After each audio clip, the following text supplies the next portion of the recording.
हमारे सभी दर्शकों को सादर प्रणाम। जय श्री कृष्ण। आज का हमारा विषय है पैसा आता तो है लेकिन बचता नहीं है। अक्सर यह प्रश्न भी आता है। आपकी इनकम बहुत अच्छी है, हर महीने अच्छा पैसा आ रहा है, लेकिन कहीं न कहीं खर्च हो जाता है और फिर जब ज़रूरत पड़ती है तब उतना पैसा आपके पास नहीं मिलता है। ऐसी स्थितियाँ किस ग्रह के कारण बनती है या किस योग के कारण बनती है, आज हम समझेंगे और उसके उपाय भी मैं आपको बताऊंगा।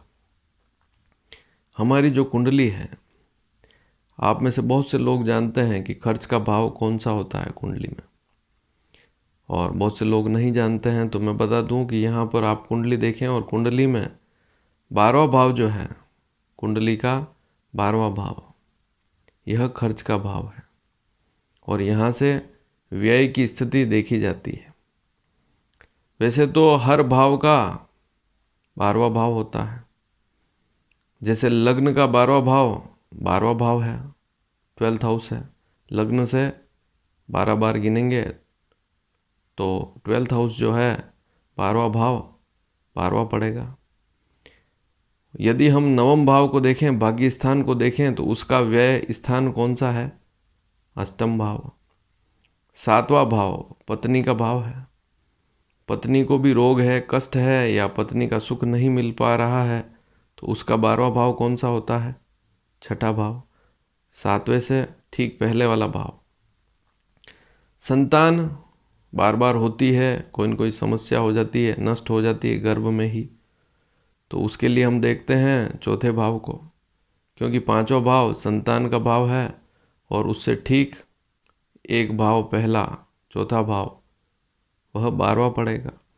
तो वैसे आप देखें कुंडली में तो प्रत्येक भाव के पीछे वाला भाव या पहले वाला भाव उसका व्यय स्थान होता है, और वहाँ पर यदि कोई ग्रह बैठ जाए तो नुकसान करता है। विशेषकर शुक्र जो है, उसमें एक थोड़ी सी खूबी है कि वह यदि लग्न का स्वामी होकर 12वें भाव में बैठ जाए, मान लीजिए किसी कुंडली में लग्न का स्वामी है शुक्र, वृषभ लग्न है, तुला लग्न है, और उसका स्वामी शुक्र है, 12वें भाव में बैठ जाएगा, तब भी वह शुभ फल देगा। शुक्र 12वें भाव में अति विशिष्ट योग कारक होता है, अच्छे फल देता है। तो शुक्र की विशेषता है कि वह जिस भाव में बैठता है उस भाव के फल कम देता है, उससे आगे वाले भाव के फल ज़्यादा देता है, अच्छे फल देता है। जैसे नवम भाव में बैठा हुआ है तो भाग्य का फल कम करेगा, लेकिन कर्म दशम भाव नौकरी में सफलता देगा। यदि दशम भाव में बैठा हुआ है शुक्र, तो आय भवन के शुभ फल देगा, आय के शुभ फल देगा। इस बात को भी समझें। तो बहुत सी बार ऐसी स्थितियां शुक्र से देखते हैं। शुक्र यहाँ विशेष शुभ हो जाता है, पीछे बैठा हुआ है तब भी। तो हमारे इस चैनल के माध्यम से निरंतर अच्छी अच्छी जानकारियाँ दी जा रही है ज्योतिष से संबंधित। और यदि आप पहली बार इस चैनल को देख रहे हैं तो यहाँ नीचे सब्सक्राइब का लाल बटन है, उसे दबाएंगे तो इस चैनल के सदस्य बनेंगे और आने वाले समय में महत्वपूर्ण जानकारियाँ आपको समय समय पर मिलती रहेगी। और इस वर्ष के विवाह के मुहूर्त, गृह आरंभ, गृह प्रवेश के मुहूर्त भी बताए जा रहे हैं, तो आप बेल आइकन भी दबाएंगे तो सारे वीडियो आपको दिखेंगे। तो बेल आइकन अवश्य दबाएं।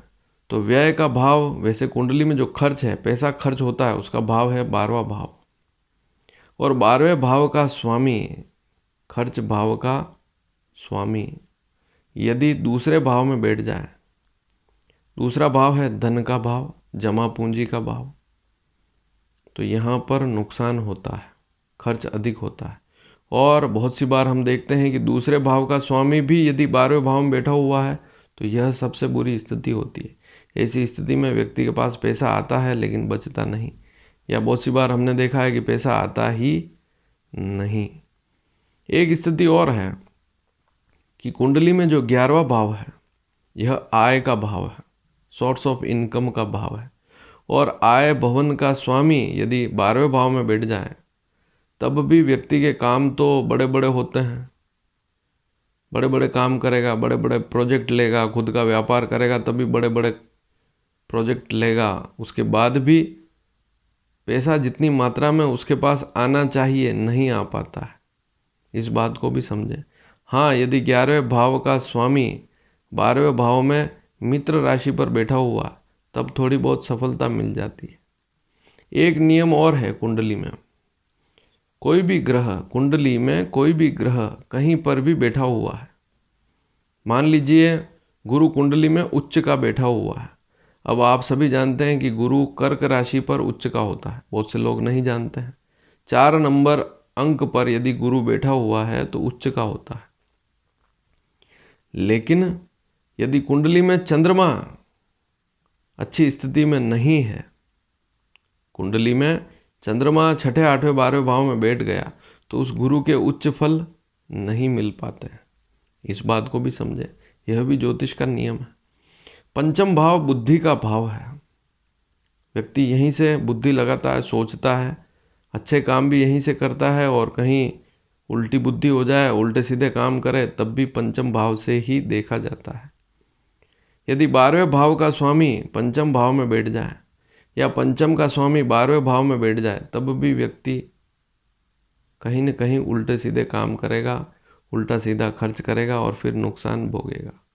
बहुत सी बार हमने देखा है कि व्यक्ति के पास अच्छी सरकारी नौकरी है या अच्छी नौकरी है, प्राइवेट है, तब भी अच्छा पैसा आ रहा है, लेकिन कहीं न कहीं उल्टा सीधा काम करेगा और फिर उसको नुकसान भोगना पड़ता है।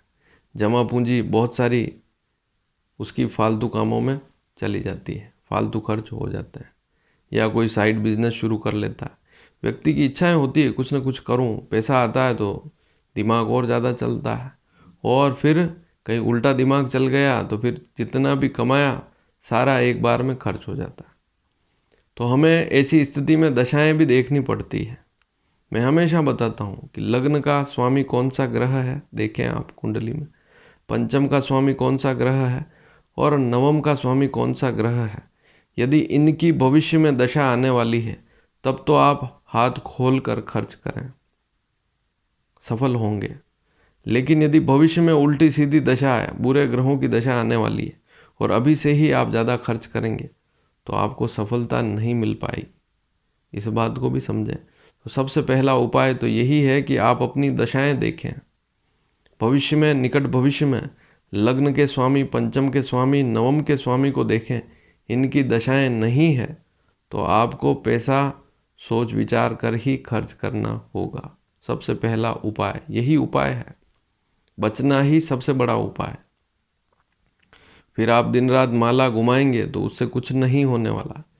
एक बार में आपका यदि 10 लाख 20 लाख कहीं खर्च हो गया तो फिर माला फिराने से वो पैसे एकदम नहीं आएंगे। इस बात को भी समझ लें। भगवान की भक्ति का सीधा संबंध है, अपनी बुद्धि को अच्छा रखेंगे, यदि पूजा पाठ नियमित करेंगे तो बुद्धि अच्छी रहेगी। कुछ सटीक उपाय हैं जिसमें आप देखें कि यदि 12वें भाव का स्वामी दूसरे भाव में बैठा हुआ है या 12वें भाव का स्वामी 5वें भाव में बैठा हुआ है, भाग्य भवन में बैठा हुआ है, या 11वें भाव में बैठा हुआ है, 12वें भाव के स्वामी को देखें वह किस भाव में बैठा हुआ है। यदि वह ग्रह उस कुंडली में नवम भाव, लग्न और पंचम भाव का स्वामी नहीं है तो उसके आप जाप कर सकते हैं, उस मंत्र के जाप, उस ग्रह के मंत्रों के जाप कर सकते हैं। दूसरी स्थिति, यदि आपकी कुंडली में 6ठे भाव का स्वामी भी देखें, कुंडली में 6ठे भाव का स्वामी भी यदि दूसरे भाव में बैठा हुआ है तो यह स्थिति भी ठीक नहीं होती है। यह जमा पूंजी पर बीमारी जैसा है, वहाँ रोग लग जाता है। जैसे फसल में रोग लग गया तो फसल नष्ट हो जाती है। इसी प्रकार से 6ठे भाव के स्वामी को भी देखें कि वह किस भाव में बैठा हुआ है। 6ठे भाव का स्वामी यदि दूसरे भाव में है या 11वें भाव में है तो 6ठे भाव के स्वामी के तंत्रोक्त या बीज मंत्र जो भी होते हैं उनके जाप अवश्य कराने चाहिए, या उसके दान आप कर सकते हैं। तो यहाँ पर डिस्क्रिप्शन में नीचे लिख दूंगा मैं मंत्र भी, किस ग्रह के कौन से मंत्र होते हैं। तो जो 6ठा भाव है छठे भाव के स्वामी को भी देखें आप, और 12वां भाव तो विशेष है ही। बचता नहीं है पैसा तो कहीं न कहीं संबंध इन भावों का होता ही है। 11वां भाव, दूसरा भाव, ये दो भाव, 11वां भाव आय का भाव है, दूसरा भाव धन का भाव है। इनका संबंध यदि छठे भाव से है या विशेषकर 12वें भाव से है तो पैसा नहीं बच पाता है। हम कोशिश करते हैं फिर भी नहीं बचता है। पैसा आ बहुत रहा है लेकिन खर्च हो जाता है। या बड़ा बिजनेस कर रहे हैं, बहुत बड़े बड़े प्रोजेक्ट ले रहे हैं, आपने पैसा लगा दिया लेकिन आगे से पैसा आपके पास वापस उतना आता नहीं है। तो इसका सीधा समाधान यही है कि आप 12वें भाव के स्वामी को देखें, छठे भाव के स्वामी को भी देखें। यदि वे ग्रह उस कुंडली में लग्न, पंचम, नवम, बार बार सुन कहने का सीधा संबंध यही है कि लग्न का स्वामी, पंचम का स्वामी और नवम का स्वामी अगर कोई ग्रह है तो उसके जाप ना करें। छठे भाव का स्वामी और 12वें भाव का स्वामी उस कुंडली में लग्न, पंचम, नवम का स्वामी नहीं है तो उसके जाप अवश्य करावें। वैदिक मंत्रों के जाप भी होते हैं। आपके आसपास में कोई पंडित होंगे तो उनसे आप जाप करा सकते हैं। और यदि आप स्वयं भी भगवान विष्णु की उपासना करते हैं, भगवान विष्णु के किसी भी मंत्र का ध्यान करते हैं, तब भी आपको लाभ मिलता है। विशेषकर भगवान हनुमान जी का सुंदरकांड का पाठ करते हैं सप्ताह में 2 बार, मंगलवार, शनिवार, तब भी जो बड़े बड़े विघ्न हैं वे टल जाते हैं। दिमाग में कोई उल्टी सीधी बात आने वाली होती है तो टल जाती है। और बड़े बड़े जो खर्च हैं जिनका कोई लाभ भविष्य में नहीं होने वाला है तो वे टल जाएंगे और शुभ स्थिति रहेगी। पैसा आ रहा है तो आप यह देखें कि खर्च वहीं करें जहां आवश्यकता हो। दूसरी बात, भविष्य में यदि अच्छी दशाएं हैं तो खर्च करना शुभ रहता है। बहुत सी बार दशाएं अच्छी नहीं होती है तो पंडित भी मना कर देंगे और फिर यदि उसके बाद भी आप खर्च करेंगे तो फिर नुकसान भोगना पड़ता है। तो यह एक महत्वपूर्ण जानकारी है।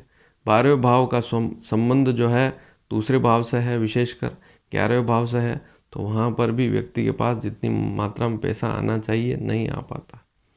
भाग्य का स्वामी भी 12वें भाव में बैठ जाए तो यह स्थिति भी शुभ नहीं होती है। दशम का स्वामी 12वें भाव में बैठ जाए तो ऐसी स्थिति में ऐसा होता है कि बहुत सी बार व्यक्ति विदेश जाकर काम करे और वहाँ से भी उतना लाभ नहीं मिल पाता है। मेहनत करनी पड़ती है बहुत ज़्यादा, तब जाकर सफलता मिलती है। तो ये कुछ योग थे। यदि यह जानकारी आपको अच्छी लगी हो तो इसे शेयर अवश्य करें और चैनल को सब्सक्राइब करेंगे तो आने वाले समय में और भी जानकारियाँ मिलती रहेगी। धन्यवाद। जय श्री कृष्ण।